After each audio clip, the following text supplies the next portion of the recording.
Hey, you! You're listening to the podcast network of Gamefully Unemployed because you're an untouchable success. To support us and gain access to great exclusive shows like our brand new Supernatural watch-along Himboos, head over to patreon.com/gamefullyunemployed. You'll also get your lucky little mitts on hundreds of episodes of our other exclusive shows like Tom and Jeff Watch Batman, Star Trek The Next Futurama, Spiel Boys, and the complete series of Fox Mulder is a Maniac. We do movie nights, game streaming, regular mini-series and surprise shows, and you can even commission your own podcast about anything you want, within reason. You have nothing to lose and everything to gain by heading to patreon.com/gamefullyunemployed. That's patreon.com/GAMEFULLY unemployed. Probably don't need help with that word.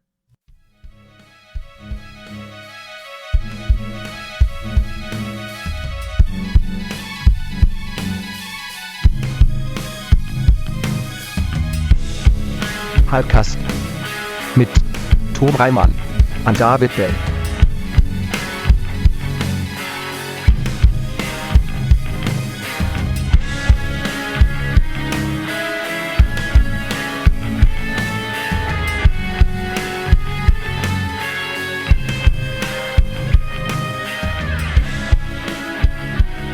We can't talk about what I just said. Not yet. Oh. That still needs to be like dropped. Rue's ass is here. He's joined the podcast. Yes, Rue's ass has I was joined gonna say, the I'm like, are we podcast. addressing the giant cat butt in the room right now? He sticks it right in my face. The hole right in my He face. knows. That means he knows. likes you. Mm-hmm. Yeah. I guess. He knows how to get you to do what he wants. Yeah. He's like, check it out. Check out my hole. Check this out. Rue. No. You don't like that, I don't do you? want it. I do You want it out of your face, don't I you? want to hear Rue's opinions on Zootopia. Yeah, we got to hear what he thinks about Zootopia. Rue So- is man. He's scared of logos and like crisp animation, Mhm. so he would bolt out of the room if he saw Zootopia. That's what he would do. Something broke his brain. He can't handle anything over 30 FPS. It just... He seriously can't. Something broke his brain. Oh, good. Now his asshole's in my face. Yeah. Yep. What a good cat. Rue, please, Rue. If anybody at home is wondering why Dave doesn't just shoo this cat off his desk, it's because the cat weighs more than his desktop. Oh yeah, this Yes. cat he's part Maine Coon. Has to be. it's horse in the road situation where it's like, I don't know what, do I call the cops? How do I get this cat to move? Because it would be like shoving a full toolbox onto the floor. Like it might cause some damage. Oh yeah, and he freaks out. He freaks out. He Kramers out. So if you try to pick him up and then he gets uncomfortable, it's 20 pounds freaking out. I was gonna say, I'm like, I think your cat weighs both like more than like my baby and Tom's baby. Yes. He's 21 pounds. Not combined. But individually, yes. Yeah. Your babies could ride Rue like a horse. The ratio works. The dream. Yep. Oh, man. Hello, everyone. Hello. Hi. Welcome to another episode of Hypecast! Hypecast. This is where we get hyped about stuff and things. I'm your co-host, Tom Ryman. I'm your other co-host, David Bell. And I'm guest Starline Hodge. Hi. Hey! How's it going, Star? Good. Staying alive in this mess of a world. Yep. It's the best we can do. Truly. Yeah. Staying afloat. You got how's I don't know baby? what the dinosaurs felt like. Baby is wonderful and adorable and not wanting to nap, but it's okay. It's all good. We do this as humans for some reason. I don't know why this is how we've evolved to take care of ourselves, but It's hazing. Don't know why that is. Yeah. It's Yeah. weird. It's like there It's must weird. have been a better way. Human babies come out undercooked. That's a fact. It's a scientific fact. Yeah. Like they're I'm like so 3 or 4 jealous months of- too early. Yeah, I'm Like so horses jealous of fall like out, the they can deer, walk. like they have a baby Yeah, exactly. and their baby just walks. They're just like, Yeah, here we go. walks away. It's like, man, Yeah. Imagine having a later. baby and he immediately walks to the fridge. yeah. Yeah. Don't worry, I got this. Goes out to Pouring get a home job. bottle of milk. Yeah. Just have a full conversation with them as soon as they come out. And be like, oh man, Would you want to? Because they'd come out and they'd be like, so what is all this? And then you have to like explain it. And that's awkward, right? Where you're like, I made you. Well, we have to. That's what actual child raising is, Dave. I mean, it just takes They longer. don't know what anything is. I would prefer to rip the Band-Aid off and just be like, hey, kid, nice to meet you. Here we are. I'm your parent. I'm taking care of you. Help me help you. And this will be easy. Here's your introductory syllabus. Yeah, make a brochure. Mm-hmm. Yeah. I've got some reading materials for you. Thanks so much for being on the show. Yeah, of course. Yes. Of course. Oh, do you want to plug anything right here at the top? I will like to plug my art shop. Go to starlinearts.com. It's my Etsy shop. You can buy some art and stickers. Do it. I have many Starline Hodge originals. I got my Andy Garcia framed and up there on the wall. Sexy Andy Garcia. One of my best pieces. Yeah. I should frame my Ruby Whipple comic. Yeah. Ooh. Oh yeah, I still got that. Yep. Speaking of, I might pick you guys' brain off camera at some point. I got invited to be part of a David Lynch art show in January. So there's plenty of time, but I wanted to pick your brains on like maybe what people would want from that, because all I've seen is Dune, and I was like, I know there's more out there, and I love Dune. I might still do Dune, but I want to. You should do what you love. I think you're not going to get a lot of Dune. I don't think you're going to get a lot of Dune. You could do his character in Dune. Yeah. Oh, that would be good. He's driving little spice smoke. Because I was thinking of just doing like Sting or something, you know? I was just like, Sting is great. You could combine a bunch of stuff. Yeah. Like have the weird cat that Sting is milking in like Mulholland Drive or something. Oh. So just make a whole Sting, like a Sting piece himself. Sting piece of all his features in various David Lynch. That might work. Yeah. Eating pie. I'm gonna write that for later. I'm gonna put that on the list of options. Excellent. Go with the Elephant Man. Do Elephant Man. No one's gonna be doing Elephant Man. Yeah. Yeah. Well, that's awesome. Yeah, everybody check out Star's art. And can you pay for custom stuff? Can you pay for their own sexy Andy Garcia? I would say give me a few months, because right now I don't have the extra time. The baby's absorbed all the freelance stuff. So. Yeah, man, babies are rude about truly. I haven't been able to play a video game in forever. Man, has the baby watched a movie? The baby has not watched a movie. The baby has watched Max play Silk Song. Oh, cool. That's about it. I would say the baby's been present for movies. I know this because I visited Baby, and the baby saw a little bit of Zombies 3. Oh yeah, I think Baby was there for Zombies 3. She was there for Zombies 3, but she was asleep. She was like in the room, so she heard the songs. She absorbed it. She absorbed the through songs. osmosis. I can't wait to hear eventually, like, when you guys, like... Wait. Sorry. I forgot you. Never mind. Never mind. Oh, I think people know what's on the horizon. Okay, I wasn't sure if you were, like, doing a surprise, because you were like, I can't talk about it, but then... We technically are, but I think people... Listen, I've been watching a lot of zombie movies lately. Okay. And you gave that to me. You gave me the gift of zombies. Good. I'm so glad. I can't wait till you get to the last one. It's going to be a treat. I hear it's a real fart. I hear the last one's a real fart. It's real horrendous. It's real. It's not fun. Yeah. Yeah, I hear they like phoned it in.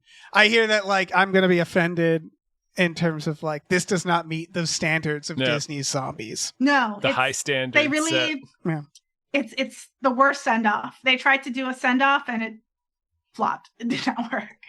That's a shame. I thought it was a soft reboot. Well, I'll find out. I'll find out. You'll find out.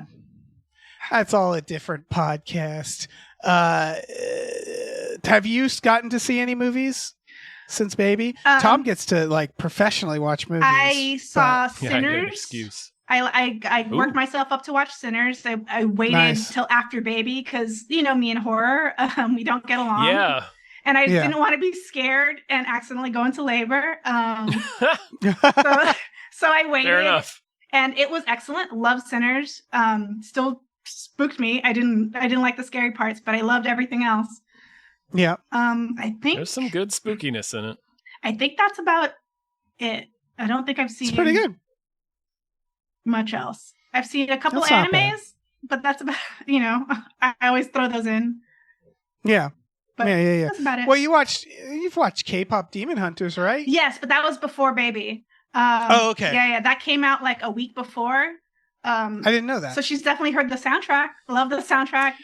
Nice. Tragically, I know at least some of it was written with AI. Oh, no. The songs, yeah. No! Some of the songs. Yep. Them computers. Mm-hmm. Those damn computers. It's heartbreaking to hear, yeah. Well, we got a new AI actress. Oh, yeah. You guys Tilly saw or whatever that, her right? name is.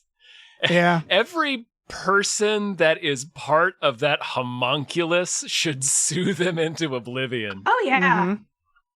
Absolutely. Like, and even that, it's still, I know they'll keep working on it, and then eventually there'll be a point where it's like, oh, I can't tell, which sucks. But right now, it's real bad. It looks bad. It's creepy. And who is it It's also for? expensive. Apparently, there's a Bloomberg article about how she's expensive to create and make, and like It's like, wouldn't it it's be just cheaper to it's just pay an actor? Exactly. just pay a human. Pay a human. It wouldn't evaporate a lake to do either. And who's it for? Like, no one wants this. No one wants They it. do. They want to eliminate wages. That's what it is. Yeah, it's very silly. Ugh. No. Well, we got a bunch of trailers. This is a big trailer week. We should thank some more producers first, right? We should. We should start. We should thanking start producers by rather. thanking the producers. We will thank some more producers later. Later. Big thank you to the following producers. At Nerd Numbers says, check out MikeSlater.com for amazing Babylon 5 takes. Sure. So specific. All right. Will do. Thank you to Zero Charisma. Thank you. Thank you to Monster, a Paul Revere interactive horror anthology. Thank you. I get mixed up when people change it, so you get into a pattern or a flow, and you gotta Thank you to 2001: A Space McNulty Odyssey. Thank you. Thank you to Aaron Bursar. Thanks. Thank you to AJ. Thank you. Thank you to Andrew How Presents. Andrew and Andrew watch Twin Peaks. Same. Thank you to Andrew McGuire and Andrew How are Twin Peaking. Same. Yeah. All right, let me jump in here. Thank you to Asking Seven. Thank you. Thank you to Ballet Karate Hulk. Thank you. Thank you to BLT 22 EWHVIS-B. Thank you. Thank you to Bootler is looking forward to season 3 of Himboos. Aren't we all? It's just on the horizon. Yep. Thank you to Brian, who Tom knows. Thank you. Thank you to Brockway loves the Meat Millie. Thank you. Thank you to Burrito, the skankiest slut in town. Thank you. And thank you to buy Jason Pargin's highly controversial new book. I'm starting to worry about this black box of doom out now. Thank you. Out. All right. No. We got trailers. We do. We got Piping a new hot Star trailers. Wars. Yeah. The Mandalorian and Grogu. Grogu? Which is Grogu. Whatever, and man. Baby Yoda. Yeah, little Yoda guy. Oh, man. Man, imagine a Star Wars that actually looks fun. Yeah. I know. Yeah, This does look fun. I love that. I also still don't know what the plot of the movie is going to be. I was just so excited to see little puppets doing the acting. Yeah. Oh, yeah, you know they were going to team him up with Babu Frick? Hell It was yeah. so Yep. good. I was Get just that like, little look at man those in there. puppets. And it's good old Jon Favreau, who I assume they gave so much money to, and he's going to earn it. Because Will you please Has make he- a movie to save Star Wars? has he directed a Star Wars movie? I know obviously he's directed. No, he has Good not. for him. Yeah. Should've Did he do any of quietly the gave him this animated one. movies? Or no? Not to my knowledge. He don't think he so. just did. Man, his directing. Sorry, going His through it. directing It's career is wild. yeah. I did not know he did Cowboys and Aliens after Iron Man 2. yeah. That's like surprising. that's like kind of his only miss. Although I've not seen Zathura, so I don't. Zathura's good. Chef is good. He did a quick chef. Even the Jungle Book. Like a quick chef in there. Although I didn't see his Lion King. I like the Jungle Book. It was all right. Yeah. It was the best of the live action remakes. It was. There was a human in it. Yeah. There was a human in it, and it was actually different. Like it was a different story. Yeah. A little bit. Yeah. He's signed on to the Jungle Book too, apparently, which, sure. Where are we going with that story? I wonder. I don't know, man. It's fine. What undiscovered territory is there in the Jungle Book?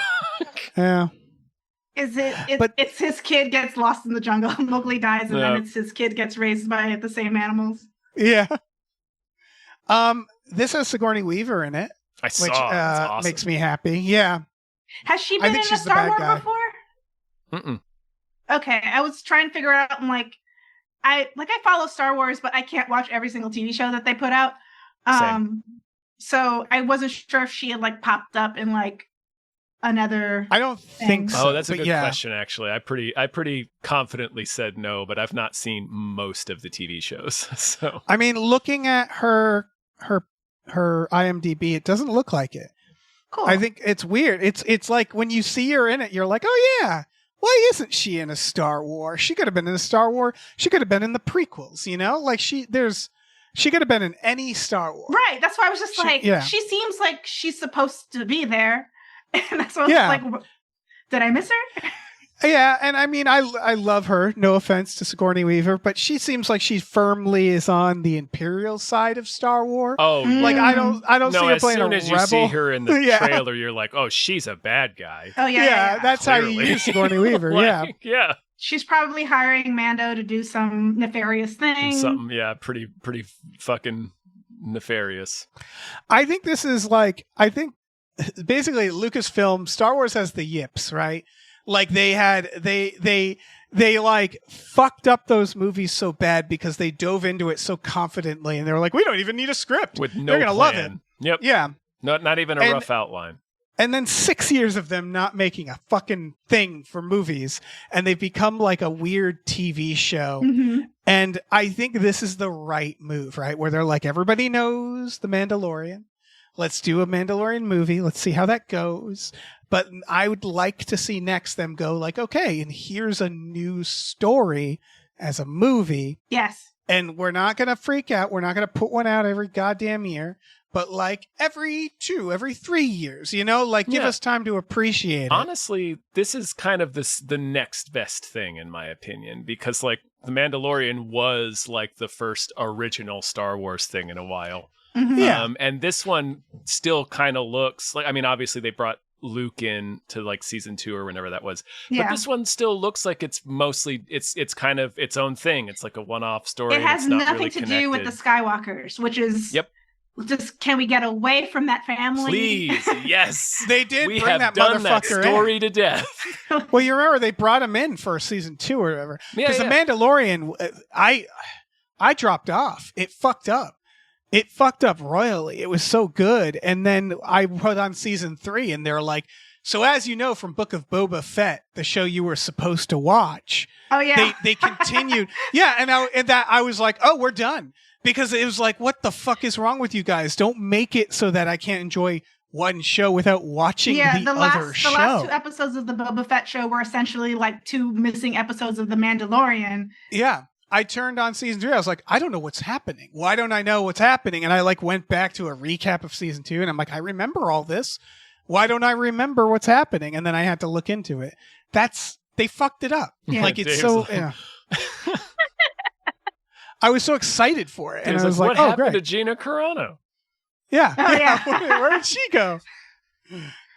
Yeah, it was, man, it's just like they had, I don't know. I'm sure I've talked to multiple people who had this problem though, where it's like you had your first original good thing and they couldn't help themselves. Like they just, there's no restraint. They get greedy. Yeah. They get greedy about it. Yeah. And they did Boba Fett. They had original characters and then they shoved Boba Fett in and they're like, let's do all Boba Fett now. They just Give Boba Fett his own show. That's totally fine. Just don't make me have to watch it to keep watching Mandalorian. Exactly. Yeah, exactly. And it You was can put some unfortunately threads in not between. good. The Boba Fett show was Just That's what I heard. Yeah. It was very meek. It was very much like you could tell, like, oh, this is just for money.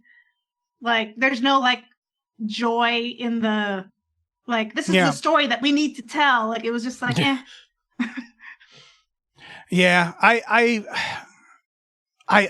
watched Andor because everybody said it was good, and it was.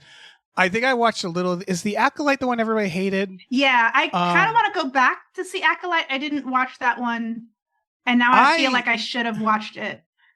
Yeah, I had literally. I think this is a joke in. Yeah, it's a joke in Futurama. I started watching episode 1, and then literally the news came that it had been canceled, and I was like, oh. All right, I guess I'm not going to watch this. I didn't like it. Seemed fine. In the show's defense, which is weird to say about a Disney show. I do seem to remember that it was neckbeards that didn't like it. Yeah. Yes. Yeah. No. I hear that the show is a little more like for people who like the prequels. It's a little more like prequel oriented. It takes place like 1,000 years in the past. Mm-hmm. See, that's cool. My issue was that for something that took place 1,000 years in the past, it looked like Star Wars.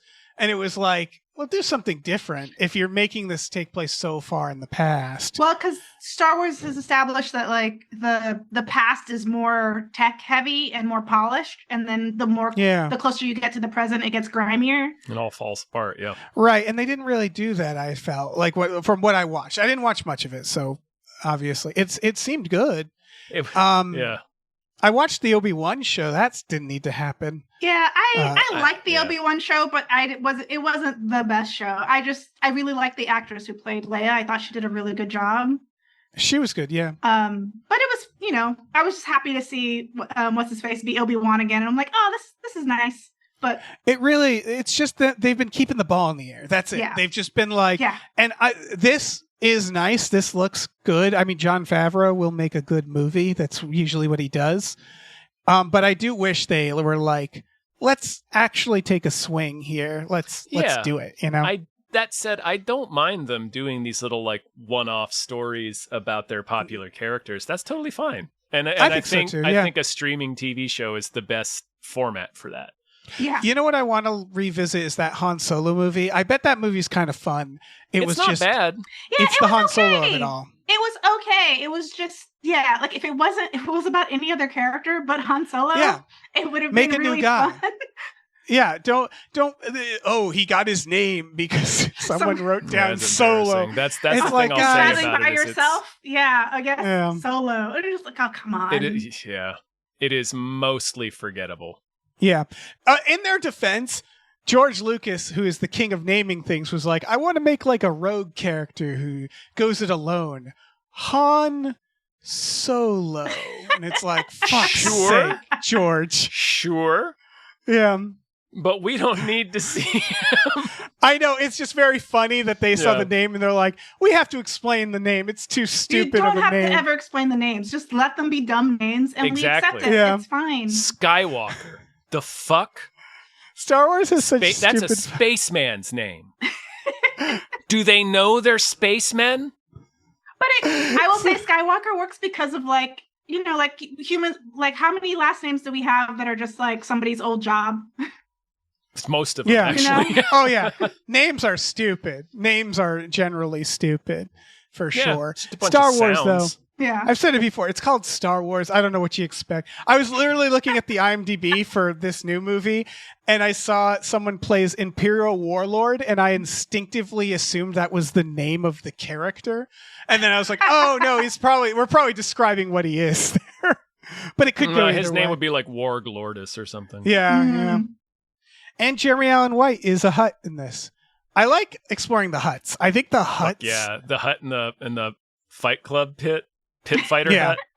I want more Hutts. I like getting the Hutts in there. Yeah. Should we talk about the next huge thing? Yeah. Sure. Avatar, Fire and Ash. Coming out like soon, like in a month. They'd make $1 billion more if it was Fire and Ass. Yeah, you're right. Yeah. I mean, that'll be a parody. Yeah, it's already a parody. Yeah. If I said it, then. Oh, yeah. Star, I'm so surprised by what you put in our doc. Oh, yeah. Truly. Fun fact, I've never watched the Avatar movie. It's right up your alley. Yeah, the movies are extremely anime, particularly the last one. There's a battle whale in it. I just, since I never watched the first one, I just didn't go see the sequels because I'm like, well, you got to start somewhere. And the first one just never grasped me. Like, first one's boring. It was also watch a recap. you know, like how everyone kind of also goes through a phase where like something's really, really popular, so you're just kind of like, I guess I'm not going to go see that because everyone likes it. Right. So yes, like, Avatar is one of those for me, and like Titanic was one of those for me. Although I've seen Titanic since, but at the time, those were like so overhyped and like beloved that I was just like, something about it made me saturation. Go, yeah, I was just like, I'm good. I'll get it through osmosis. Yeah, like not really. I think I get what you're saying. Not really to be contrarian. It's more like it feels less urgent to go see when like the zeitgeist is that saturated with it. Like it was the same for me with like Blackfish. Yeah. I just watched Blackfish like 2 years ago. Oh, but really? I've never watched Blackfish. It was so firmly in the... Well, there you go. But it was like, didn't feel like I needed to rush out to see it. And it was the same for me with the first Avatar. I didn't see it. Yeah, and then everybody... And then like, I think like through like crack.com, you guys, when you were talking about it, where you talked about how Avatar wasn't a movie that stuck culturally either. Weirdly, like it just like it was so popular, and then no one talked about it again. It was never really referenced in anything, so it was just one of those where I'm like, I guess like I don't need to see this because no one talks about it unless like a movie's coming out, and then everyone's just like, remember, we like this movie, but then no one talks about it after it comes out. I keep hearing that there are fans. I remember there was this old like Na'vi craze that people would talk about. I have never personally interacted with or seen evidence of a large Avatar fan base. Right. I'm not saying they don't exist. It's just a global film too. Like its box office is global. Mm-hmm. I think Avatar is the ultimate something to watch, and not in I don't mean that in a dismissive way. Like Mission Impossible. Every time one comes out, I go, "Oh, cool," and I go watch it, and I go, "That was fun," sweet, and then I forget about it. And it passes right through me. I don't think about it again. Avatar is global in that it's like any culture can watch it and go, oh, I see what this is. Like you don't even need to like know the language being spoken. You're like, oh, cool. It's really pretty. It's very like escapism. It's sweet, I mean, because it's a James Cameron movie. Mm-hmm. Yeah, and so it's like it just goes down so smooth. It's the Coca-Cola of movies, where it's like, this trailer seemed like Avatar. I had nothing against the trailer. I was just like, oh, this looks like a fun action movie, and then I was just like, man, like this is definitely giving me like a lot of like anime action movie vibes. For sure. I was just like, okay, like everyone's serious. Everyone's like has a lot of heart, and it just very emotional in like a superficial way. I don't know if that's makes sense. No, totally. That's Jim Cameron. Like Titanic is the same thing. Yeah. The issue I'm very having surface is that level, good, but very surface level. They're collecting too many people. Like watching this, I'm like, fuck, what is going on? There's always that where it's like, I like that. I like that they introduce new tribes each movie. Like they had the water one last movie, then this one looks like the fire one. I mean, this one's the fire one, and it looks like they're kind of the villains, which is a cool idea. If that's the idea, they do have to figure that out because so far the two that's happened is like, the humans are bad. They come in, they wreck everything up. And there's like an interweaving plot within that with the characters. Like they know they have to kind of focus on all the shit between people. But there's definitely a feeling of like, what are they going to do for 5 movies if it doesn't escalate in some interesting, like I want to see like the Na'vi go to Earth or something where I'm like, is Earth still existing? Was that part of it? Yeah, it's not doing great. The point is that Earth, we fucked up Earth and now we're going here, and it's just, again, they're all entertaining, but it's sort of the Mission Impossible problem where every movie they're like, there's a world destroying tech that you have to get, that the villain, and then he gets it, and then they go the next episode, they're like, I keep calling it episode for a reason, and then they go, there's an even bigger world changing tech you have to get, and it's sort of that where it's like, I mean, we only have 2 data points here, but so far it feels like it's like humans attack, Na'vi fight back, and that's kind of the movie, right? Like, Is one of the theme parks doing an Avatar Land? Is that Disney or is that? There's a few. Disneyland is making one here in LA, but Disney World Animal Kingdom has one, I believe. Okay. Already. Because I was gonna say, I'm like, the world looks fun. Like the visuals of it look like a fun place to explore. I wish it was more. It's weird. I wish it was a TV show so that you could actually like take some time and get to know, or like a book series, like an original book series, where it's just like, let's like get to know this like world and land. Right, because we see, I think something that's serialized kind of just, and that's what this is, right? Like the Harry Potter movies, it was, let me guess, it's Voldemort this time? Yeah, it is, like, and so it's like kind of the same with Avatar, and that, people, again, these movies are doing great. They're clearly not stagnating or boring people. I'm wondering where it's going to go and how it's going to escalate, if it is, or it's going to be like, okay, now these humans are bad. Now these humans are bad. Like you said, Tom, they might be the villains, the Fire Tribe, and that would be a cool idea. I mean, there was an escalation between the first film and the second film. They'll pull a predator and have like the Na'vi go to another planet, and then suddenly they're like the villains, or like they're like just switching it around. Just put Predator in this movie. Yeah, just put Predator. Let's have Predator show up. I mean, if James honestly, Cameron that would be said, hilarious. That would be so good. James Cameron could just turn to whatever executive he needs to and goes, I'm going to need Predator. And they'd be like, sure, yeah, take him. Take Predator. James Cameron, here you go. I mean, it's all 20th century, right? It's all 20th century Fox. Yeah, they'll do whatever. It's all Disney. I get the vibe that James Cameron's one of those guys where they'll just, Oh, now he has a blank check now. Oh, yeah. If he said, I want to do a Terminator again, they would halt everything they're doing and make that happen, I feel like. Which probably wouldn't make that much money, frankly, but whatever. I don't think James Cameron coming back to Terminator would like. I don't think. I'm trying to think of what else you could do. Yeah, what? To Terminator? Yeah. Kind of. I don't know. Unless they did something with like the way AI is currently, like making like Terminator come back, but like it doesn't have like the human features right. Like it's like he's got 4 fingers, 6 fingers on the other hand. Old newbie shirt. He keeps telling teen kids to kill themselves. It would be scary though to see like this like not right human like try to interact and like. Oh yeah, you could make like a Cronenberg version where it like keeps printing these wrong, like the picture of the Rock that they asked the AI thing to do 100 times. It just keeps getting worse the more they do it. Yeah, like maybe that's how it attacks people. Like it touches people and then they start turning into like.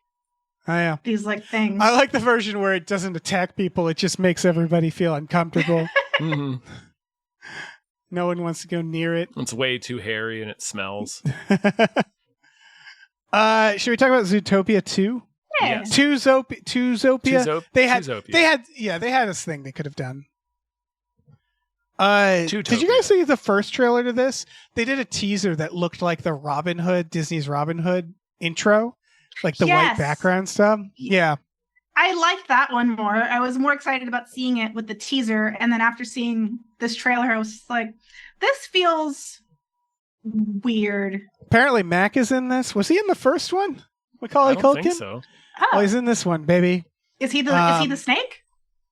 It doesn't, I think he's some sort of cat. His name is Catrick. So I'm going to go ahead and guess that he's a cat of some sort. What a great name for a cat. That is good. That's really good. That's a really awesome one. This is... Catrick Mewert. I hate to bring this up. This is Disney's Zombies. It's a situation where every movie needs an other. Yeah. Where they're like... Yeah. So it's like lizards this time. And then it'll be, reptiles. Fish. Yeah. That's why I felt so... Fish. Yeah, they're eating fish for sure in this trailer. But it was just like... I in my head for the lore of the first one, I was just like, okay, like not seeing reptiles or fish. I was just like, that's clearly what the carnivores must be eating. Because that's the only way this society works. And so now that they're introducing reptiles as like another like sentient creature, I'm like, hey, that feels ickier already. Like it kind of breaks the metaphor a little bit with the predators versus like prey. Yeah. To add like another other kind of thing. Oh, I guess that's also human, but still, it felt weird. It just feels like one where it's like the ideal way to make Zootopia 2 is to not where it's like, yeah, you kind of did it. You did the metaphor for better or for worse. You did it, and we're done. For a sequel, you kind of have to just be like, oh no, aliens, or like here's a new completely unrelated thing. And so it's just sort of like, okay, and now lizards, and it's like, but you did that. You already did the othering thing. Yeah. Like, just make it a fun like buddy cop movie. Yeah. That would have been cool. Yeah, like a heroin ring or something. Yeah. Yeah. That would have been great. Yeah, like just I'm sure there's a lot of creative ways to do animal crime other than like dealing with like prejudice again. When I was just like, we've done it. It just we did, yeah. It's very zombies where it feels like no one's learning the lesson. Yeah, or it's just the stakes are so low, or like, where like they have learned the lesson. Sorry, having watched Zombies 2, where they're like, we're not going to do all the other stuff again. We're just going to like accept the werewolves this time. It's just, I don't know. Yeah, you think like they either have to be hyper aware of the lesson and then there's no conflict, or it's like, why are we doing this again? Mm-hmm. Can't you apply your lesson that you? Although I will argue that is the human. Yeah, I was going to say, I'm like, too. that's also very human to not learn lesson. Yeah. But I don't want that in my stories. I don't want that in my stories. I go to my stories for the ideal. That's true. It does seem like they're treating it more like kind of what's happening with crazed mass deportations. Right. Which again, I'm like existing. It's right. It's still where it's just like, I don't know, just do a heroin bust or something. Yeah, maybe just do something fun. Just let me see these animals. Bust up a drug ring. Let me see these animals hunt down Clarence Boddicker. I want to see the Zootopians like have to deal with like the fact that they have a mafia that the cops clearly work with, because you have Judy. Yeah. Judy is like in with the mafia. That would have been interesting to see them like, hey, how do you get around that? Cop shit. Do some cop shit. Do some Serpico. Give us some Lethal Weapon shit. Yeah. Give me Rush Hour 2. I want like. Yeah. Started off with the daughter of Nick Wilde's war buddy jumping off a building. Yeah. Why not?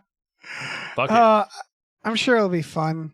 I have all I need from Zootopia right now. Yeah. If they had made some offer that made me go like, oh, that's different. But who's playing the horse mayor?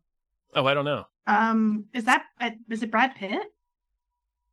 Oh, I don't know. I feel like he's designed to look like Fabio / Brad Pitt. Yeah. Everybody, this is one of those where everybody can hop in, right? And be like, oh, I'll be an animal, you know? Well, no, not everybody, just the rabbit. I'm looking it up. Mayor Wind Dancer. Oh, it's Patrick Warburton. That checks out. Oh, solid. Yeah. All right. That makes a lot of sense. That is who you cast.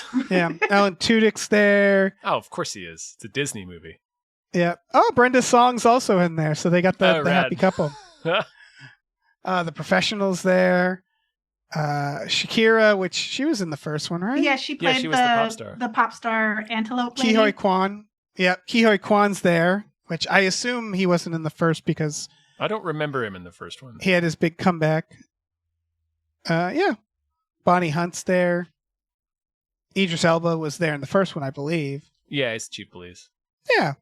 So yeah, good on them. I don't know. It'll probably have a lot of cute and fun scenes, you know, but like I like the world. Yeah. You know, it's a fun world. Yeah. I do wish it was just like a case that they were, because it looks like the buddy cop stuff looks like fun. Yeah. Yeah, it does. All right, you want to talk about In Your Dreams? Yes. Yeah. There was something, all right. There's something, this is a brother and sister go into a dream world. That's all. They got to kidnap the Sandman or something. They're looking for the Sandman to make a wish so that their parents don't get divorced, I think. Right. Yeah. This looks, all right, so that's the thing. I looked up who made this because I was like, this looks really good, but it feels like a little more adult, you know, like, and they're the people behind like some Pixar stuff. Yeah, some of the jokes, I was just like, that's not a kid's joke. Like that's for the grown-ups who've had bad dreams. Yeah, the teeth falling out. I was like, well, that got real. That's like Nightmare on Elm Street. I was just like, whoa. I'm like, well, I feel like everybody's had their teeth being loose or falling out dream, and it's the most unnerving thing. And I'm like, that's a good bit. And then like her licking the hot dog, not like that was so weird. I was like, I love this. It's so fucking weird. Yeah. Also, weird note, but the kids' faces are a little uncanny valley. Like they're a little too real looking for me personally. There was something about the movement of the faces or something that I was like, I feel like I'm in danger. Yeah, the style of it lends itself more to like there's a little element of creepiness to it, which I'm assuming it's on purpose because they're dealing with like dreams, and dreams are kind of like weird and creepy in that way. Yeah. This is all to say that I do think this looks good. It just seems like something that's going to make kids cry.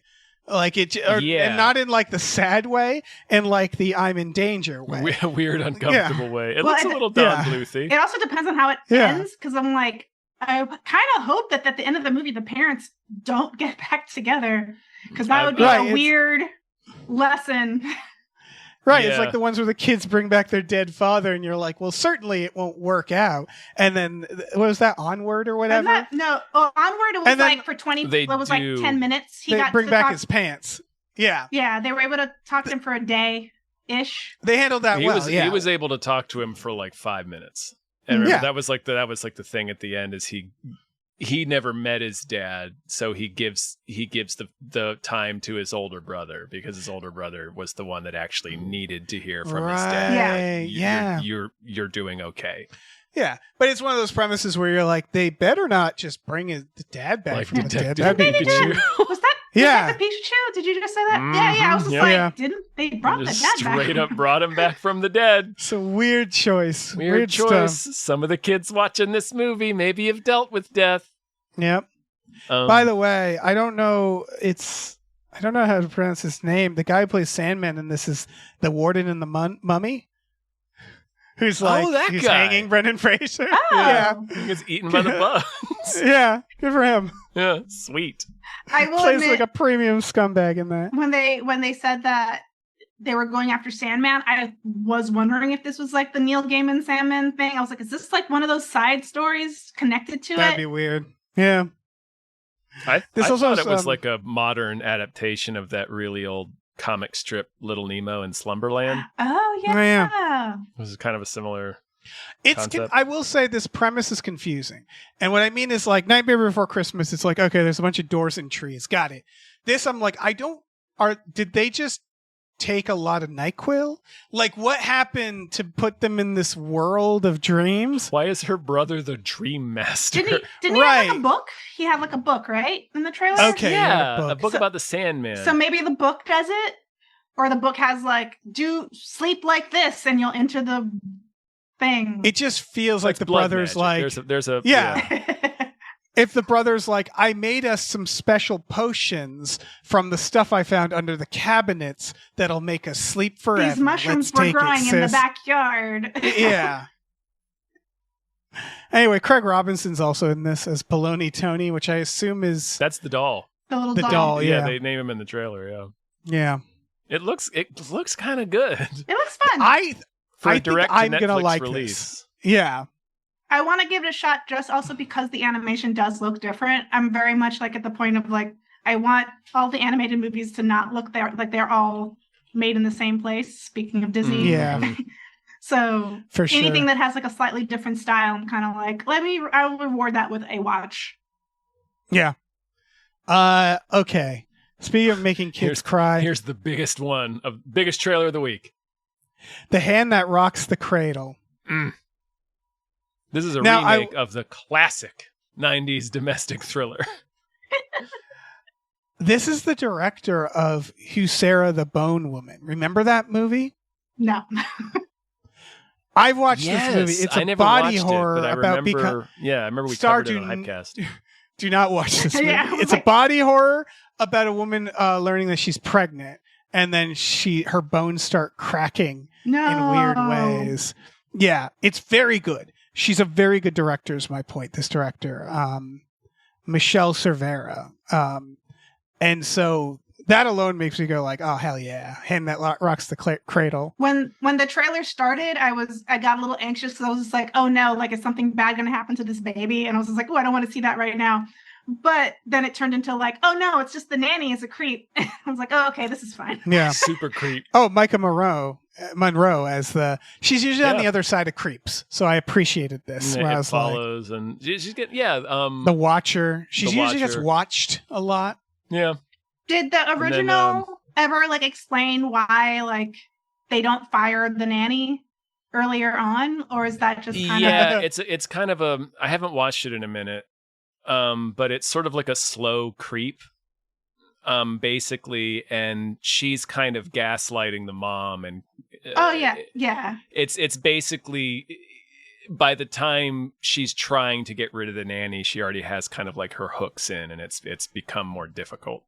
Right. But like one of the crazier scenes in the original is they walk in and the nanny's breastfeeding the baby. I would be done. I would immediately be like, and so you're fired. Oh, we're done here. Yep. Yeah. Okay, so I'm front kicking you out of the door. You need to leave immediately. Like in this trailer when there was this like, oh, you're wearing my dress. And I'm like, if this wasn't established beforehand, like where it's like, yeah, we could borrow something. Which if you're just like, I spilled a bunch of shit on me. This is embarrassing. If they were like aware that this is weird, you know? Yeah. But like I was like, that scene alone, I was just like, oh, like you don't get to come to my house anymore. You just kind of went through my stuff. Like, like that's not good. No, any weird, creepy vibe. Like at this, like if you hire anybody and they could be absolutely friendly and fine, but like just a funny look, I'd be like, no, this person needs to not be my kid. Like I'd just be like, no. I mean, I don't know. I'm it takes two to rock the cradle. Yeah, it does. Or is this promo to hire like male nannies? Like male nannies aren't so bad. They'll be okay. Yeah. I don't remember the original. I know I watched it. I mean, in the once, original, but... she was driven mad by Q.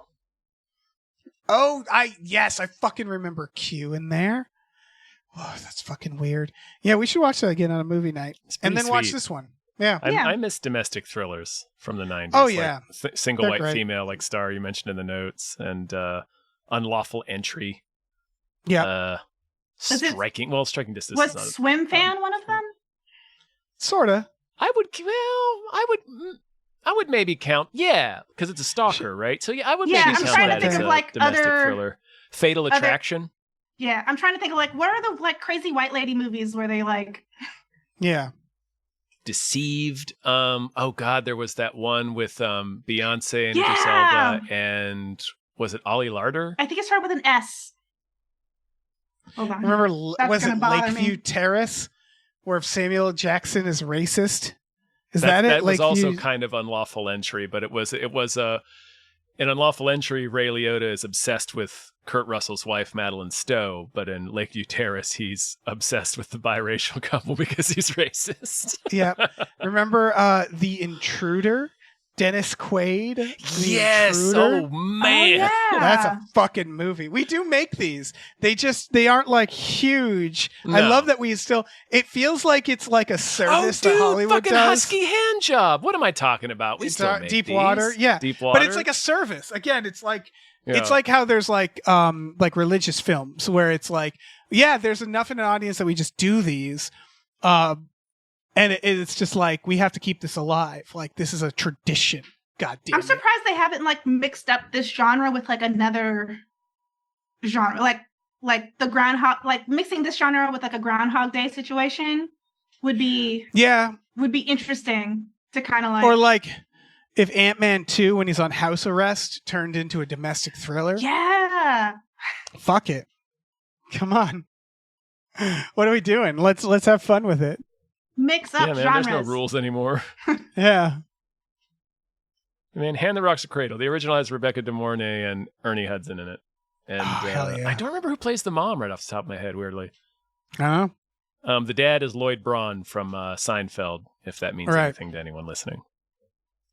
I'm just Micah Monroe. She is one of those people who's like, I love thrillers. I love weird, somewhat domestic thrillers. Did you guys see The Watcher? Oh yeah. Yeah. It's like, it's just, she loves it. And I'm glad she's got a Elizabeth Moss situation where she's like, I play a woman who can't get a fucking break. That's what I play. She's kind of like Scream Queen territory a little bit. Yeah, but she's like thriller queen because Longlegs, even Longlegs. Yeah, and It Follows, Longlegs. Yeah, you're right. Yeah. Fucking she's that made for Tubi, not Tubi, Quibi, the made for Quibi one, the ride sharing one with Dane DeHaan. What the hell was that called? Like The Passenger, I think. That sounds like it would be called that. Yeah, it's all just movies about her being terrorized by either spirits or creeps or both. In the case of Longlegs, it was called The Stranger. There it is. Yeah. Yeah, she has the face of someone that like that guy at the bar approaches that doesn't leave alone. You know, like she's just haunted. She's just haunted by creeps. Should we talk about The Astronaut? Yeah, I like this trailer a lot. This is basically, I thought it was like kind of like The Astronaut's Wife. I've never seen that. I haven't either. Similar, there was an accident in space and the astronaut comes home and then he's acting weird. Yeah, I remember the trailer, yeah. Yeah. This seems like around similar vibes, but she's like, it's a space ghost. She's getting a space ghost. But this one, it seems like the government's in on it, right? Like that. It seems like they know what's going on. It's from her point of view, which is interesting because the astronaut's wife is not from the astronaut's point of view. It's from the astronaut's wife's point of view. We see what's happening to her. It does feel like something happened to her and the government knows and they don't tell her. Yeah. And then they're like, go to this rustic weird house and just relax. Just hang out. Just relax. You know. And for some reason she does it where they're like, go to this haunted house. It's fine. We need to keep the media away from you kind of energy. And you're like, but why? Or we need to put you in quarantine because we don't, any number of excuses. No, they're like, just relax. Give us your blood. Give us a lot of your blood and like relax. She's an astronaut. They've got it already. Also, it's such a movie thing to just be like, here's this beautiful house in the middle of nowhere instead of like, a hospital. Or like there's something up. And then eggs float. And a little bit of Watchmen different. in there, yeah. Yeah.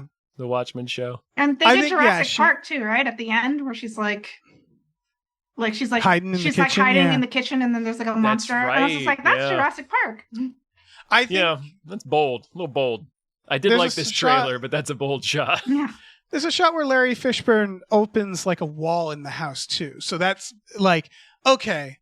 It really does seem like Star, what you said in the notes is like, she's probably an alien and they're containing her and they're trying to figure out and like it's manifesting as like this, she's seeing things. Like the alien replaced her body. Like that's what, yeah. She's about to suggest maybe she's a body snatcher and doesn't realize it yet.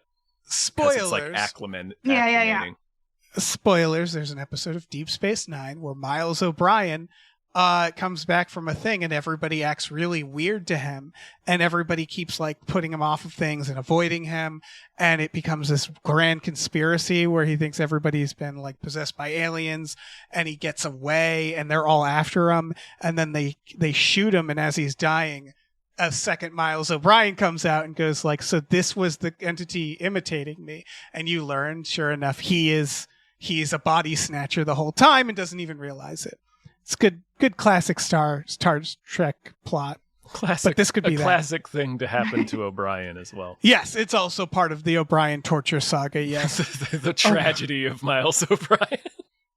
They've both been possessed by aliens. They've both threatened their own child whilst possessed by an alien. Both no.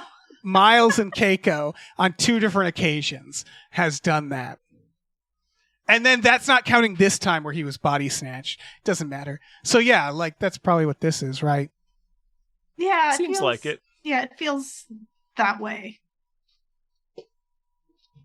Which is it looks a cool good. idea. It's kind of what Wolfman did earlier this year, where it's like they did the transformation scene essentially A as the entire movie and B from the Wolfman's perspective. Right. Assuming that's what this is. Assuming that's what this is. Yeah. Could be Space Ghost. Coast to Could be coast. like a haunted, like a ghost of an alien What that's if- just floating around. What if the whole like her haunting is just references to all these other movies? Because you just said like the floating egg was like Watchmen, and then there's your Jurassic Park reference. What if like this alien taking over is just always like just scenes from Just likes movies. movies that she's seen? Like maybe that's how it's like manifesting in her. Yeah. That would be neat. I'd watch that. Like, I'd accept that. like the alien doesn't know that those aren't memories; those are just things she's watched, and just thinks like, Oh, "Oh, this man. is what the reality is." This That movie would be definitely. so funny. Like that would be such a great like body snatcher plot if it was like interpreting the person's memories of movies as their own memories, and so That that's would what be it's great. using to try to fucking bluff its way through as that person. That time I, threw the Joker off a cathedral. I'm just like, wait, what are you talking? And their friends are just like, man, like they're really getting to movies lately. Yeah, you've really lost it. This trailer does scream twist, though. I think that's what we're all circling to, right? It's sus. The whole movie is like, it's not what it's telling us the movie is from the trailer. Yeah. Very sus. Kate Mara's there, by the way, She is. She's the titular astronaut. of the Mara Empire. Yeah, good for her. I like her. I like her in things. Let's move I guess on. let's talk about it. Welcome to Derry. I feel like it was originally called Welcome to Derry, and then someone was like, It was. "Yeah, just put it." It Who gives a was shit? until like it was until very recently. Yeah. I will remember say, like, following this, yeah. I completely like ignored the it part. I just saw Welcome to Derry in the note. Like my brain just didn't register the it. So I'm starting to watch it, and I'm just like, oh, is this going to be like about like racism in like the 50s or something, and creepy vibes. And then like halfway through, I'm like, is this fucking it? Is there a fucking clown here? Yeah. Pennywise pops up like the fuck. Yeah. By the time it shows up, I was just like, what? Oh, I don't know any of the references. I bet like people watching this absolutely know this is about the freaking clown. And I just was like, oh, okay. Yeah, It it's is a lot of stuff that's in the book that never really makes it into the movies because the book's 1,000 pages long, and there's a lot of backstory about the town Derry and about how it's kind of always been evil and the cyclical evil of Pennywise, and it looks like this is covering a lot of that, which is really cool. Like it's all that stuff in the book is like really creepy.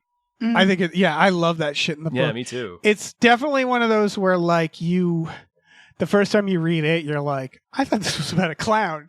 Like what this is out like the clown is like He's not in it that much. he's not in it. He's that mostly much. in. He mostly appears as other things. Yes, and so like it's there's a lot there, and then you go back to like I remember the West, like they go back to like the 1800s if I recall, or like I forget how like far back it goes. He's just like an eternal like Basically, eldritch creature. I can't pronounce that word. A meteor hit. Yeah. Yeah. The real And you premise see it in this trailer. You see the meteor hit. Yeah, that's the real premise of it, is that like it's a great idea where it's like I love horror movies like this where you're just seeing the tip of an iceberg, where it's like there's way bigger this god basically crashed in this town and has like rotted the town basically. There's so much they could do. Are the people who live in this town, they're like Yeah. sacrificial to keep this entity from like leaving the town? Is that like the idea behind it? Sort of. Yeah. It's sort of like accepted that like every however many whatever the cycle is for Pennywise, it's sort of accepted that like something like a really awful thing is just going to happen, where it's going to be a tremendous loss of life. Like there's the fire at the Black Spot, which is when they burn down a club, and it's a racist, it's a hate crime. And then there's an explosion at an ironworks where they were doing an Easter egg hunt, and it kills a bunch of children. Right. It's like stuff. There was a gang members, like a Bonnie and Clyde type, that were just murdered in the middle of the street by everyone in town. And Okay, so it's like every like what 15, 20 years like there needs 15, to be 20 like years. Yeah. They also I think the flood's happening because it was Yes. in the book the town floods during the climax. Both if I in the remember. beginning when Georgie is killed, and then at the end when they kill it. Yeah. And like so his they're crater like caves in. The whole town caves in. Oh. yeah. It's that if you remember that show Castle Rock, which I enjoyed, which was just like I a liked Stephen it, King. Yeah. Yeah, it was like what if Stephen King was a town? They should have done Derry. Derry is Castle Rock. It's essentially like it feels like that, and the all the Dark Tower shit is like I feel like you could trace everything back to that. You know what I mean? Where it's like in this one they mentioned Shawshank Prison. I just looked up Dick Halloran's in this. Yeah. Yeah. So He's in the book? he's the guy in The Shining. Yeah, Is he he's in the the book? guy- Yeah. Yeah. He's the guy that's at the Black Spot Fire. Okay, yeah. Okay. Where it's all kind of tied together, like the Shining feels like it might have been something that's like related to Pennywise in some weird way, or related to there's like this cosmic shit going on that in the Stephen King universe I feel like everything's like an effect. Yeah, that's what the turtle is in Yeah. the book and in the Dark Tower. down to a possessed car. Like even the possessed down car to the is possessed somehow. car. Yeah. Yeah. So like this is kind of that. I feel like this is actually the A Castle little Rock. bit. Yeah. Yeah. I think the reason they did Castle Rock that way is because they just didn't have the rights to it. I think so too. Yeah. Oh, that makes sense. Because Warner Brothers has it. Yeah. I love that Skarsgård's still Although there. Bill Skarsgård was in Castle Rock. And it was a really cool thing that they did with him. Yeah. You can tell he loves being Pennywise. Oh, yeah. I mean, Who he's doing wouldn't? it for this. Yeah. It's I made mean, that's his career. probably the best gig. Like to be the monster in a horror movie is probably really fun. Yeah. I've heard both. I've heard because like a lot of these guys, Yahoos like to do like method where they keep the actors separate. And then also you're under like tons of prosthetics a lot. So I've heard some people say it's like really lonely. Like it's not that much fun. Yeah. I don't think You they don't really did get that to with him interact though. with anybody else. There's a lot of set photos of him like playing around with the kids. So I get the vibe that they were like, whatever, it's fine. He Like, yeah, let's He not wants to- traumatize those kid actors. They'll be like, it's Yeah. just a guy. Yeah, it's just a guy. Yeah. I think he should just accept that he's Tim Curry, new Tim Curry, and just Yeah, I do think the he Rocky does. Horror Picture Nosferatu? Show remake. Yeah. Well, he should just do a Rocky Horror Right, Picture he just Show. should be Frankenfurter, yeah. Yeah, Or fuck it. Frankfurter. He'd be perfect. It would Do be you think great. the Rocky Kinda would Horror be perfect. audience would be about a remake, or would they like rebel completely? I think he's probably sacrilegious, but I think you should cats it. And what I mean by that is if you had to remake Rocky Horror Picture Show, you're not going to be Rocky Horror Picture Show, right? You're not going to be as campy. You're not going to be as fun. So just do like $100 million like CGI fest. Just fucking go nuts. It'll Right. never be as good as the you original. cannot intentionally make Rocky Horror the way it was made. Right. Yeah. So make cats. Yeah. Get Ian McKellen in it. He's, just fucking, just do it. Fuck it. Just do it. I Yeah. forgot he was in that until this very moment. Oh yeah. Everybody's fucking Taylor Swift's in that. I remember she's in. I remember Idris Idris is in Elba. it. I remember Idris Elba being not dressed for some reason. He was just a naked cat. He's a nude cat. No, he has a leather jacket. Did Idris he? Elba. No, Isn't he there's a like- rum tum no. tugger? No, there's he's Or nude. is he he's just a bear cat. which one?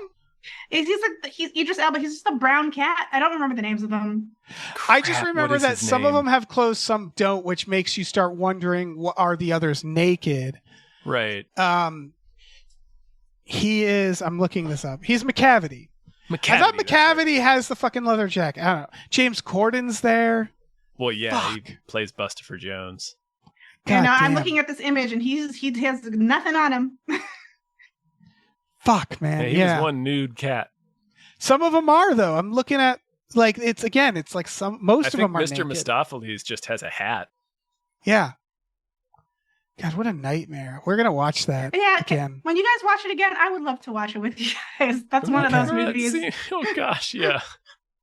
It's a nightmare from top to bottom. It's one of Yeah. those it's one of those things like Master of Disguise where you need to watch it just as an instructive piece of media. It's fascinating. It's the Pennywise of movies. Right. It all morphs your into your fears. greatest fear, yeah. Yeah. And then destroys you. Yeah. I want to shout out this thing where it's that it's like takes place in like the 80s or 90s, so they were kids in like the 50s, Like right? 80s, More or less. Yes, yeah. And now the new movies takes place now, so they're kids from the 80s. Kids in the 80s, yeah. And so this takes place when the kids took place in the book. Like if you watch the TV movie, they were kids around the time this takes place. Yeah. And it occurred to me, if they ever like That math reboot still all this, there's going to be a version where they're kids in like 2005. Like it's going to happen. It's gonna They're be wearing us. Jinkos, yeah. Yeah. Listening to it's gonna Hawthorne be us. Heights. Yeah.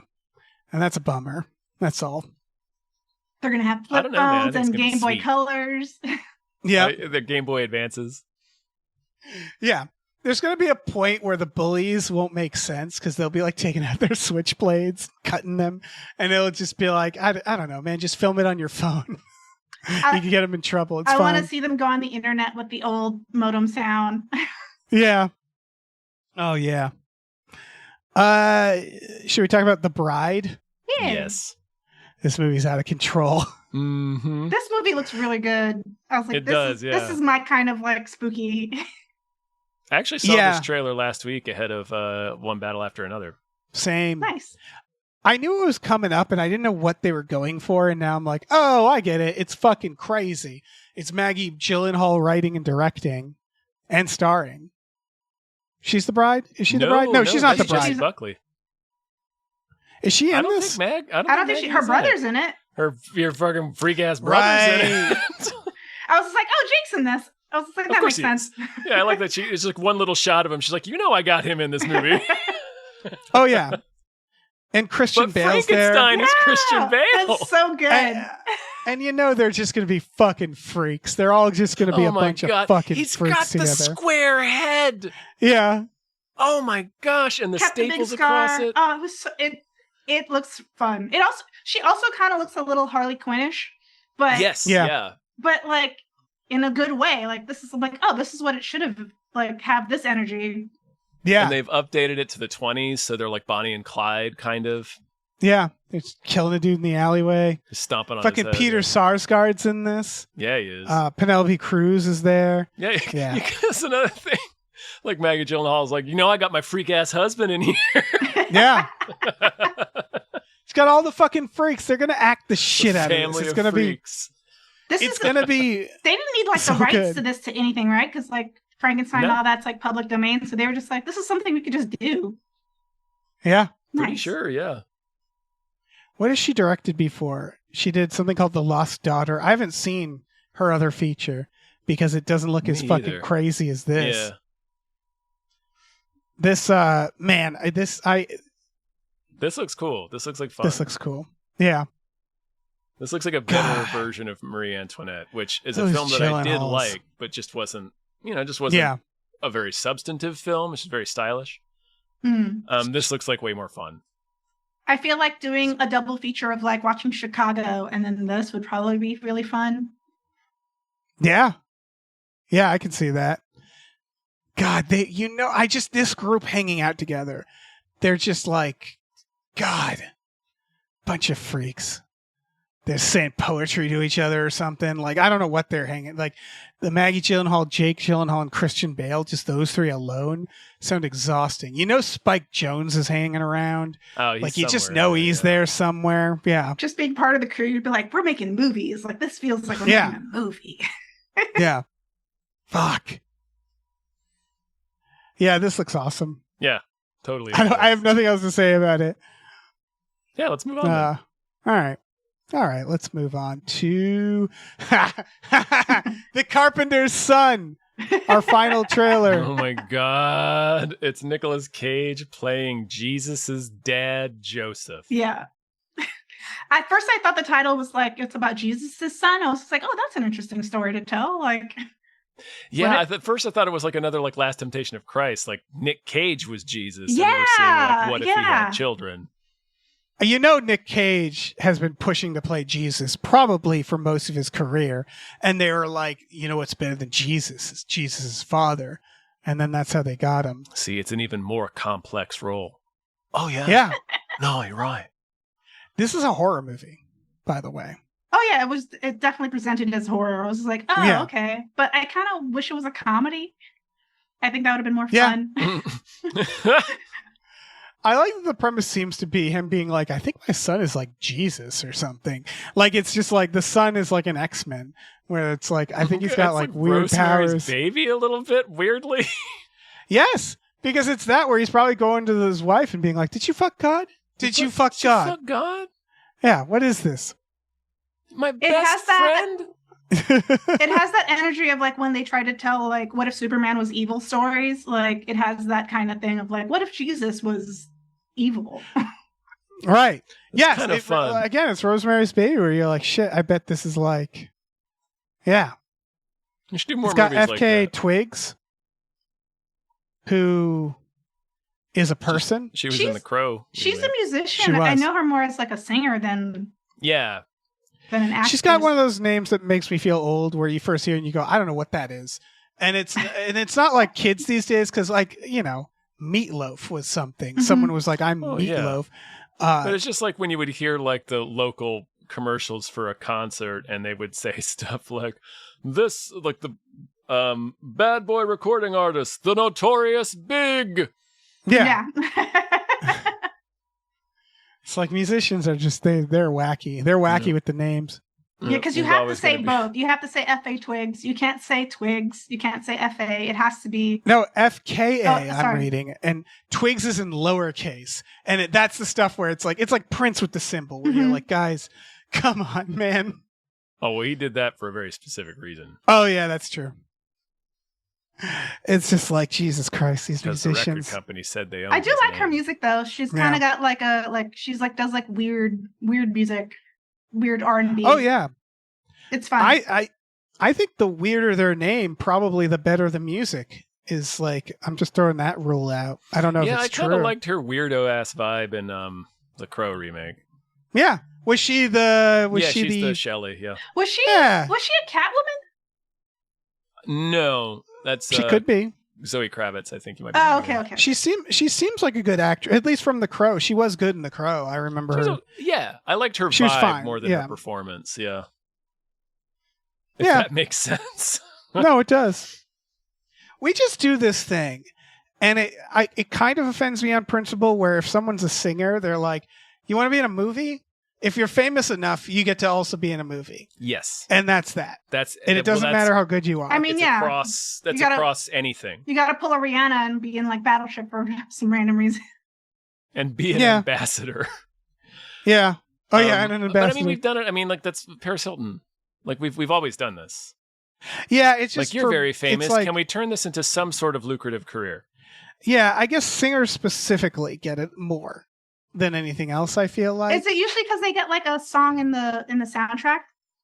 you're right. That's probably part of it. Where it's like, oh yeah, we get, you know, we double dip this way. Like, hey, Coolio, you want a scene? You want a scene in this Batman? But you want to also do a song? You know, like it. I get Yeah, that. I think sometimes it depends. Like Sting obviously had an image, so did David Bowie. Like they cast David Bowie as a vampire in the 80s because of course. Right, Mhm. but Goblin King. the fucking hunger, it's not the David. You watch that and you're like, gonna get some sexy David Bowie. And then he just dies of old age. And you're like, what the fuck? Like, that's David Bowie being like, no, I'm gonna actually play a role here. I appreciated that. Tesla and Prestige. Oh, yeah, Jesus. Yeah, I don't know. I think it just kind of it goes kind of in both directions, you know. Yeah. Artists tend to have multiple interests, so It sometimes mean, it aligns. and a lot of the time it's good. Like it creates good performances. Multiple like the talents, principle I meant, of not it. interests. Sorry. Oh yeah. Anyway, the Carpenter's son. Yeah. And then sometimes you get a John Bon Jovi and a Gavin Rossdale. Right, Gavin. He was fine in Constantine. He's fine. Remember when John Bon Jovi's in U571? No, I For refuse to remember that. Absolutely no reason. Yeah. He's the guy That's taking a- pictures that gets pasted in the face by the hatch lid. What a weird choice Mhm. to have him in that. Mm-hmm. All right. Bon Jovi. Good for him. Do we want to thank some more producers? I would love to. All right. Big thank you to Chester's Prophet. Thank you. They get a Christopher Robert Sparks Thank Esquire. you so much. They get a Dan Hackroyd. Thank you. They get a David Knife Boot Henson. Thank you. They get a Deborah's awesome. Barbara's great and cancer can go to hell. Thank you.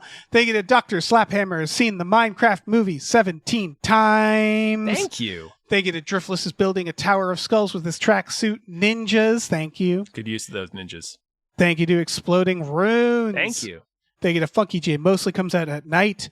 Mostly. Thank you. They get a Happy Ed Classic. Thank you. You can't take Thank you. those runes on an airplane. Those exploding No. runes. Let me jump in here. Thank you to Heathcliff's Helping Handfuls. Thank Thank you you. to Highlander likes the way Tom says, pretty sweet. Thank you. Ombre, who says, see you in the next life. Thank you. Thank you to I've been listening to old episodes of Gamefully Unemployed, and shit, 2018 was such a simpler time. Thank you. Thank you to Impossible Worlds. We have your Swaim and we'll release him for the cost of your subscription. Mwahaha. Thank you. Thank you to Joe Mann, the annoying skeleton. Thank you. Thank you to Lieutenant Frank Drebin, Police Squad. Thank you to Look Mime on a podcast. Thank you to Mackenzie Fuck Shuffling with Willem Dafoe's confusingly large dick Chill. Thank you. Thank you to Mike the Lurker. Thank you. Thank you to Norm from Cheers. Thank you. Tom, you blasted by Joe Man's new name. Oh, I did. Sorry. My Joe Man- headphones cut out for a second and I couldn't hear anybody. Ah. That was Joe Man, the spooky, scary skeleton. My Thank you. apologies. Correction issued. Correction made. All right. Reading Rainbow's back. Yeah, new host. Who, I don't know who this guy is, but other people seem to. He's a influencer on the TikToks and the Instagrams. He's just a fun librarian who has dealt with like anxiety and other mental health issues, and he talks about it, but in the context of, you know, reading books, being part of a library, and like he's just a very open influencer, and he's really lovely. He's like a nice dude. That's awesome. This is like, so like when they were like, we're adapting Twitter tweets into movies, it's like, don't do that. But TikTok is like one big audition, right? Where if someone's charismatic, have them host a game show, give them something. So this is great. Yeah. Yeah, Fuck. I've seen some of his videos. He'll just talk about, he's like, here are resources for kids, you know, like if they deal with anxiety, and he would suggest a bunch of books. And then he would also talk about how he likes to wear very like colorful clothing at the library because it's friendly for kids. Like he's like very much like kids should be reading. Also, kids are going through a lot of stuff. Adults go through a lot of stuff. I'm talking about it. But he's very cool. That's awesome. I mean, I hope it fucking, I don't know where, do we know where it's I think it's still PBS. Okay. Yeah, it looks like it. Sounds risky, but all right. Yeah. Well, we'll see how Oh, that no, it's going to be goes. on a streaming service. Okay. Okay. As long It as will they keep debut the on theme song. Kidzuko, Son of a bitch. and then it will What's- be available on readingrainbow.org. Okay. Kidzuko is, it looks like a YouTube channel. I don't know what okay. Jeez. It's Sony. I don't understand. I just read a Sony Pictures press release from 2024 that says Kids launches Kidzuko today, a new kids destination. And I don't know what Kids launches. So is Kids a brand? Look, PBS Kids is a brand. Got it. And they've launched, it's a YouTube channel. Got it. That sounds about right. Yeah, because it says here he's still like the resident librarian for PBS Kids. Like if they need to talk to a librarian on a PBS Kids show, they usually like tap to him. He's our guy for Reading Rainbow. This feels like it naturally came together more than they were like, we got to get someone for a new Reading Rainbow. They're like, why aren't we making Reading Rainbow with this guy? Mm-hmm. That's cool. Yeah, as long as they keep the theme song, I'll be pretty happy. Yeah. I want LeVar Burton to be like the villain and like blast it all the time and like really like just become like, you know, make like a dark villain turn. But still that suggesting would be books to fun. read. He's just like, Oh yeah. Like he shows up and like sabotages it and shit like that too. They could have fun with that. Other story. We're getting another Simpsons movie. Man, It's like they're waiting 20 years each time. I was gonna say, I'm like, it's been like 20 years, right? They literally had a joke, I think. They had Futurama.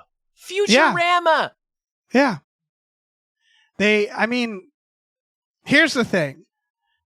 Is I've seen this joke before, is like whenever a cartoon, like a TV show cartoon makes a movie version, it's just an episode that has slightly more shading in it. You know what I mean? Yeah. Where it's like, more frames. That's yeah, like the and biggest more thing. frames. The Bob's Burgers movie was that, which I love the Bob's Burgers movie, but you know what also I love is Bob's Burgers. So it's sort of like either way there is were more fine. songs. There was a lot of musical numbers in the Bob's Burgers movie. Oh, it's great. But yes, it was just an episode of the show. Yeah. Which I don't know what else it would be. You know, the X-Files movie is just an episode of X. You know, where it's like you get a bigger budget, but for animated series, it's like, yeah, you get some bigger names in there, and you get. Well, you also get the more. That's like kind of the big difference between like TV animation and like Disney theatrical. Like, you know, people will be like, oh, it looks fluid like a Disney thing, and the reason for that is Yeah, there's they draw more frames in it. Unless it's the South Park movie, right? Yeah. They chop them down for TV, so that's why it looks different. Yeah, but ultimately, cheaper. I like the South Park movie. At least was like, oh, they get to swear. Yeah. Like there's something. Well, but Yeah. like Simpsons movie, they showed Dong, didn't they? Yeah, They Bart's did. dog. Yeah. They should. At long That's what last. everybody wanted. Yeah. I was Full like, of what do I fun. was like, what do I remember about the original Simpsons movie? And I'm like, I remember the dome. I remember Bart and like the gag. I was like, oh my God. It's fine. I haven't watched it recently, but I've watched It's it pretty recently funny. enough to go like, yeah, it's good. Yeah. The coolest thing about it was they got like the murderer's row of writers they had in the original run of the show. Yeah. And it was like real hot. Yeah. And that's the thing is like with the Simpsons, it's like, what can they offer but that? Because it's like, oh, we got celebrity voices. And it's like, yeah, You do that all the you're time. the Simpsons. You're Yeah. the Simpsons. You've had literally everyone. Yeah. So Every human being that has ever lived has been on The Simpsons. that's all to say that, like, I think that's why it took 20 years, because they were probably like, why though? Why? Like, why? Yeah. Yeah. I guess we'll do it It's at a some point. tremendous but- amount of energy and resources to expend. Yeah. That does make me trust it more though, because I'm like, oh, okay, you guys like took the time. Like you weren't just putting it out to put it out. Because they could do that. They could easily put out a movie a year if they really wanted to. Oh, yeah. Yeah. Easily. I'm sure getting purchased by Disney helped. Oh, yeah. All Yeah, those yeah. shorts they've been producing and stuff. I mean, now they basically have unlimited money and resources. So I never thought about that. Have they changed their offices? Because the Simpsons Don't writers' room was in the Fox studio. that's true. Yeah. They must have changed offices. That's fucked up. Because that office, it was like the same office since they started. But they must have. I don't know. Maybe they just like leased the office at Fox. I don't know. Doesn't matter. It's just interesting. Actually, it's not. Should we move on? I think we should move on. All right.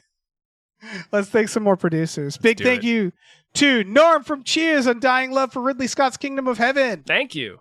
Thank you to Norm from Cheers, Undying Love for Ridley Scott's Kingdom of Heaven is a paradox of affection I'm not willing to unravel. Thank you. Thank you to Oh Shit, It's Candyman. Thank you. Thank you. Thank you to Numino Ultra Microscopic Silicol Volcano Coniosis Anti-Disestablishmentarianism Jones. Thank you. Thank you. Thank you to Psychic Bigfoot. Thank you so much. Thank you to Rev MD. Dr. Motorcycle. Thank you to Ricky Cilantro. Thank you. Thank you to Robert. Thank you so much. Thank you to Rosemary's Baby from Eraserhead. Thank you. Evil Jesus. Thank you to Thank you to Ryan the Silly Money Goose. Thank you. Thank you to Screaming Horse Pyramid. Nay, I say. Thank you to Sorry Cop, world's most laughable centrist. Thank you. Thank you to Steven. Thank you so much. All right, let me jump in here. Thank you to Construct Rituals by Ravages of the Scourge. It's metal about necromancers. Thank you. Thank you to the conveniently placed self-destruct button on the top of every baby's head. Thank you. Thank you to the Midnight Patron. What patrons at midnight? Thank you. Thank you to the Oatmeal Savage. Thank you. Thank you to the Tubi Terror Bunny. Thanks you for consuming Rudger Hauer. Thank you. And so does Rudger Hauer. Weirdly. Yeah. Thank you to these 7 Bs. Thank you. Thank you to Tiger Drawers Pratt Thompson. Raindrops keep falling on my head. Thank you. Thank you to Tip Drizzle. Thanks. Thank you to Tux. Thank you. Thank you to Vincent. Thank you. Thank you to Will Rhymes with Bill or Bill Rhymes with Will. Thank you. And thank you to your mom. Thank you. Dave. Yo. Dave, we've reached the end. We've reached the end of this week's hype train, and we're all so hyped. But we've got a little room left. We've got a little space left. Yeah?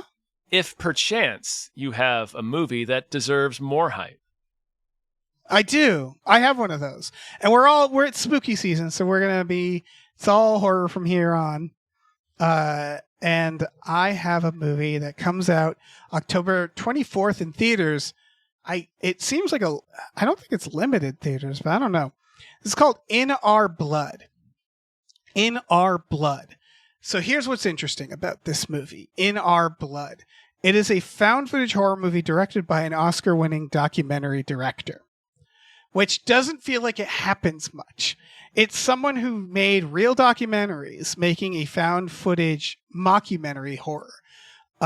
Pedro Cos, K-O-S. I don't know, I'm probably fucking that up. He made the short Lead Me Home. He co-directed it, which is about the homeless population in the West Coast. And that won Best Short Form Documentary at the Academy Awards. This movie feels similar.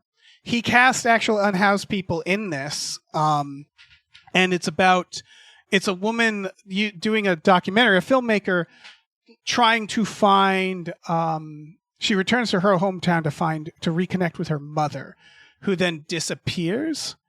And that's kind of all I know, or all, like, a lot of the,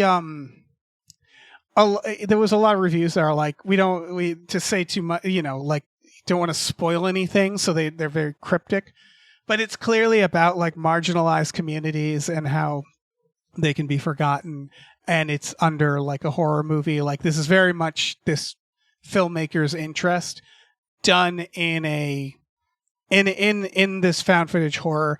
A lot of the reviews are saying, like, because they clearly know how to make documentaries, this feels very, very real, which is cool.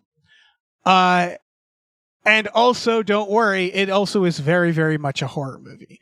That was the other thing, where it's like, I guess the first part of it is more like a thriller and a mystery. Like, it's like, where did she go? And then it just becomes a full-on fucking horror at a certain point. So, like, it seems like it scratches every itch there, where it's like, this is kind of mystery thriller, then an actual horror movie made by this, like, documentary director. So it's just getting very good reviews, and it seems like, I'm sure there's been other fake, like, found footage movies made by documentary people, but this seems like one worth checking out. In Our Blood. Cool. That is the movie. Star, I'm sorry. I know. I was like, oh, this started off with all the trailers. Oh, look, these are fun trailers, animated movies. Oh, great. And then it's immediately dove into horror, and I was just like, Dave, you got me again. Yep. Yeah, if it makes you feel any better, there was a way more grisly one that I'm like, I'll wait for this one.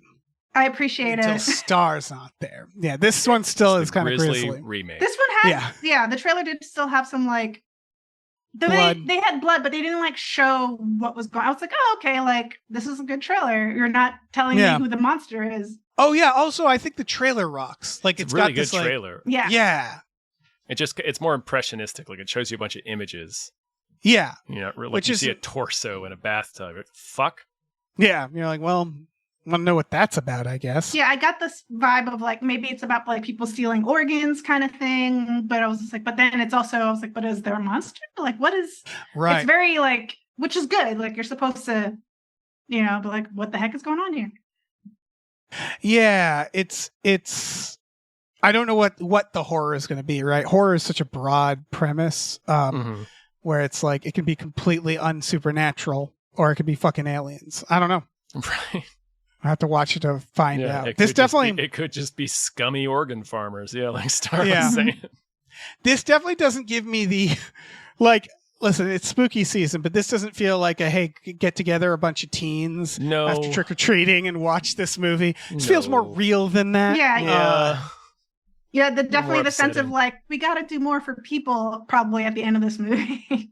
Yeah. Like, watch it if you're into horror, but it's sort of like, it's one of those where you're going to be like, man, That was a bummer. I rewatched Talk to Me. That's one of those where you're just like, Jesus Christ, guys. Like, yeah, there's ghosts, but Jesus Christ. So yeah. That what's it called? In Our Blood. Check it out, folks. Watch the trailer. Yeah. That's it. Yeah, we fulfilled our obligation. I think that's a sode. Yay! We Star. did it. Woo! Woo! Star, thank you so much. Thank you. Yeah, of course. I love being on. This is fun. Yeah. We love it when you come on. It's always a blast. Do you want to remind people what you got going on? Your stuff? Yeah. You could follow me on Instagram at Starline, pronounced Starline. And you could go ahead and buy my art at starlinearts.com. That's Do that. All right. We have a Patreon, patreon.com/gamefullyunemployed. Exclusive podcasts on there. Just $5 a month. You get access to Tom and Jeff Watch Batman, Fox Mulder is a Maniac, Star Trek The Next Futurama, Spiel Boys, Himboos, our brand new Supernatural podcast. And we watch movies every Friday night as well. That's a thing you can do. Join our fun little community. We're great. People love us. Everybody says it. It's true. It's fun. Yeah. It's awesome. Yeah. It is. Thanks. It's all those things. It is. We also have a store. Head over to gameplayunemployed.com. You can find a link to our Teespring store where we have all kinds of cool original artwork by cool original artists like Starline Hodge, Michael Vincent Bramley, Justin Brown, and others. So check that out. Lots of great Fox Mulder stuff. Yeah. Go buy it. Go do it. Yes, do it from Star. You better. Wow, I lost my train of thought. Right. Store. That store. Yeah. You can find a link to our Teespring store. I already said that. Please rate and review our podcast wherever you're listening to this. It helps. And check out our new show, Badical, Badical, wherever you're listening. And that's all. We're done. We're done. Bye. Bye. Hey, listen, our music is produced by Chris Corlew. You can find him on twitter.com as The Corlew or go to shipwreckedsailor.bandcamp.com. Our channel artwork is produced by Michael Vincent Bramley. For more of his work, go to mvbramley.art. Our episode artwork is by Justin Brown, available on Twitter as Justin T. Brown or at artnessbyjustinbrown.com. And finally, additional artwork is by Starline Hodge. You can find her work at starlinearts.com or on Twitter as StarlineX. Cool. Goodbye.